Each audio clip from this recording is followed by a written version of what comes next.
دنیا میں سب سے عزت کی کوئی جگہ ہے تو وہ گھوڑے کی زین ہے، اور دنیا میں بہترین اگر کوئی دوست ہے تو وہ کتاب ہے۔ جس نے کتاب کو تھام لیا وہ دنیا میں بھی کامیاب، اور اگر علم دین کے ساتھ تھام لیا تو آخرت میں بھی کامیاب۔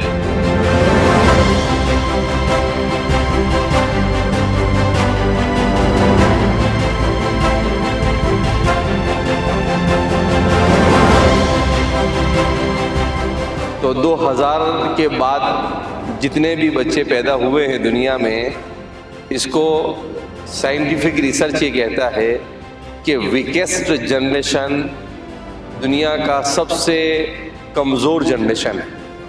اب آپ سوچیں کہ ہم نے کیا بگاڑا، ہم کو سب سے کمزور جنریشن بنا دیا۔ تو اس میں ریزن لکھا ہے کہ چونکہ موبائل آ گیا تو موبائل ایڈکٹ ہونے کی وجہ سے یہ جنریشن آنکھ بھی ان کی جلدی خراب ہو جاتی ہے، کان بھی جلدی خراب ہو جاتے ہیں، اور وہ کان میں کیا ڈالتے ہیں، ہیڈ فون ڈال کر ہمیشہ گھومتے رہتے ہیں، اور اس کے علاوہ فزیکل ایکٹیویٹی نہیں کرتے تو بدنی اعتبار سے بھی کمزور ہوتے ہیں، اور گیمز وغیرہ کی عادت ہوتی ہے تو ذہنی اعتبار سے بھی کمزور ہوتے ہیں۔ تو ہر اعتبار سے کمزور، تو اس میں دو خرابیاں آتی ہیں، ایک تو صبر کی صفت نہیں رہتی ہے، اور دوسرا غصے کی صفت پیدا ہو جاتی ہے۔ لہذا آپ حضرات یہاں پر آئے ہیں تو آپ کو اپنی پوری توجہ تعلیم پر دینی چاہیے۔ ماشاءاللہ جیسا کہ میں نے سنا ہے کہ آپ کو موبائل سے یہاں پر دور رکھا جاتا ہے، آج وہی کامیاب ہے جو موبائل سے دور ہے، اور جو موبائل سے لگا ہوا ہے وہ ناکام ہے۔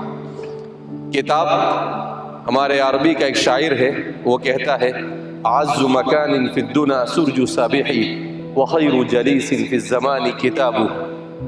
اعز مکان فی الدنا سرج سابحی، ایک چونکہ وہ بہادر تھا متنبی، تو وہ کہتا ہے کہ دنیا میں سب سے عزت کی کوئی جگہ ہے تو وہ گھوڑے کی زین ہے، اور دنیا میں بہترین اگر کوئی دوست ہے تو وہ کتاب ہے۔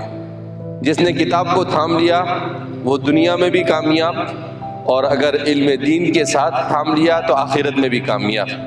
لہذا اس بنا پر آپ کی دوستی کتاب سے ہونی چاہیے۔ امام عثمان جاہز اسلامی تاریخ کے بہت بڑے عالم گزرے ہیں، انہوں نے کتاب کے اوپر کتاب لکھی۔ کس پر کتاب لکھی؟ کتاب کے اوپر کتاب، یعنی کتاب کیا ہے اور کتاب کی حقیقت کیا ہے اس کو سمجھانے کے لیے پوری کتاب لکھی، اور اس میں انہوں نے اس بات کو مینشن کیا ہے کہ مجھے دنیا میں کتاب سے زیادہ عزیز کوئی چیز نظر نہیں آئی، دنیا میں کتاب سے زیادہ قیمتی کوئی چیز نظر نہیں آئی۔ ایک بزرگ کی بات میں بیان کر آپ اپنی بات کو ختم کرتا ہوں۔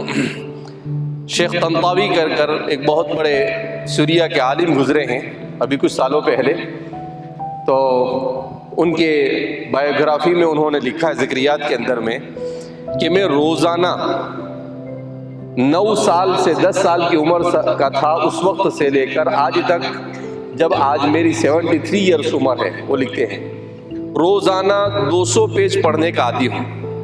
کبھی ایسا نہیں ہوا کہ 200 سے کم پڑھا ہو، زیادہ پڑھا ہوگا لیکن کم نہیں پڑھا۔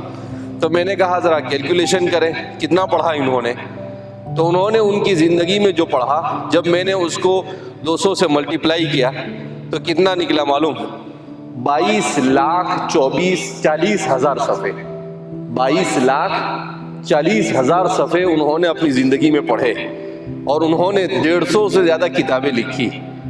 تو اس لیے کتاب سے آپ کو عشق ہونا چاہیے، کتاب سے محبت ہونی چاہیے۔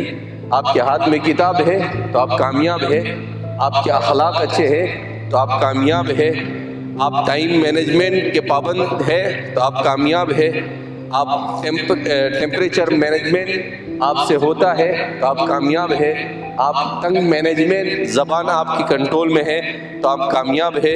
آپ کی یہ عمر ہے، یہی بننے اور بگڑنے کی عمر ہے. اس عمر میں اگر آپ نے کچھ کر لیا، اپنے آپ کو بنا لیا، تو آپ پوری زندگی اچھے سے گزاریں گے. اور اس عمر میں اگر آپ بگڑ گئے تو دنیا کی کوئی طاقت آپ کو بعد میں صحیح راستے پر نہیں لا سکتی ہے. اس لیے اپنی اچھی عادتوں کا اپنے آپ کو عادی بنائیں اور بری عادتوں سے بچائیں.